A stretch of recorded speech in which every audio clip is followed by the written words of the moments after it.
ये दिल को छू लेने वाली और अफसोस से भरी एक सच्ची कहानी है जो चीन के जेजियांग प्रांत की है। कहानी है एक 55 साल के डिलीवरी बॉय की, जिसकी मेहनत और जद्दोजहद ने उसकी जान ले ली। इस आदमी की ज़िंदगी का हर दिन उसकी बाइक पर भागते भागते गुजरता था, लेकिन किस्मत ने ऐसा खेल खेला कि वो अपनी बाइक पर ही नींद में मौत की आगोश में चला गया। साउथ चाइना मॉर्निंग पोस्ट के एक रिपोर्ट्स के मुताबिक ये बुजुर्ग आदमी करीब 18 घंटे तक लगातार काम करता था। वो सुबह से लेकर रात तक सड़कों पर दौड़ता अपने परिवार का पेट पालने के लिए।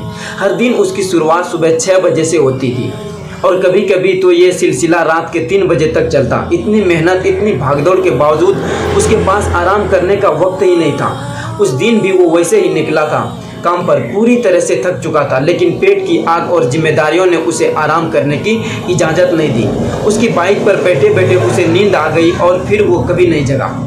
उसके एक साथी ने बताया कि वो अक्सर इतने थके हुए होते थे कि वो सिर्फ कुछ घंटे ही सो पाते थे। कभी कभी तो सुबह 3 बजे तक काम करता और सिर्फ 3 घंटे ही नींद लेकर सुबह 6 बजे फिर से सड़कों पर निकल पड़ता।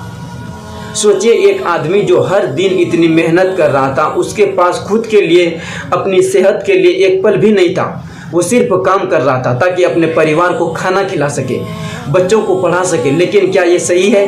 क्या ये इंसान की ज़िंदगी का यही मतलब होना चाहिए? इस घटना ने हम सबको झकझोर कर रख दिया है। एक ऐसा आदमी जो अपनी जिम्मेदारियों के नीचे दबा हुआ था, जिसकी नींद भी अधूरी थी, आखिरकार उसकी जान उसी बाइक पर चली गई जिस पर उसने अपनी ज़िंदगी का ज़्यादातर वक्त गुजारा था। ये कहानी सिर्फ चीन की ही नहीं है, बल्कि दुनिया भर में लाखों करोड़ों लोगों की है जो अपनी जिम्मेदारियों के चलते अपनी सेहत, अपनी ज़िंदगी को नज़रअंदाज कर देते हैं। इस घटना ने एक बार फिर साबित कर दिया कि ज़िंदगी सिर्फ काम करने और दौड़ने का नाम नहीं है। हमें वक्त निकालकर अपने शरीर और अपने मन को आराम देना चाहिए, क्योंकि अगर हम खुद का ख्याल नहीं रखेंगे तो ये दुनिया और ये भागदौड़ किसी को नहीं छोड़ती। इस डिलीवरी बॉय की मौत ने एक बड़ा सवाल खड़ा किया है।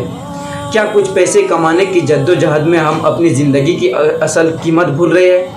और क्या इस सिस्टम में कहीं ना कहीं हमारी इंसानियत खो रही है? आइए इस कहानी से हम सबक ले, खुद का ख्याल रखें और दूसरों की मेहनत और संघर्ष को समझें, क्योंकि हर एक इंसान की ज़िंदगी कीमती होती है और इसे इस तरह बेवजह ख़त्म होने नहीं देना चाहिए। इस तरह से इस दुख के घटना की कहानी को लोगों तक पहुंचाने से वो इस पर सोचेंगे और शायद अपनी ज़िंदगी में कुछ बदलाव भी लाने की कोशिश करेंगे। देखो भाई, मैं इमदाद भाई, मैं भी इसी काम से रिलेटेड हूँ। मैं भी जोमेटो में काम करता हूँ। भाई, आप इस वीडियो को ज़्यादा से ज़्यादा शेयर करो ताकि हर एक डिलीवरी बॉय के पास जाए और अपने ज़िंदगी का कुछ ख्याल रखे। अल्लाह हाफिज़।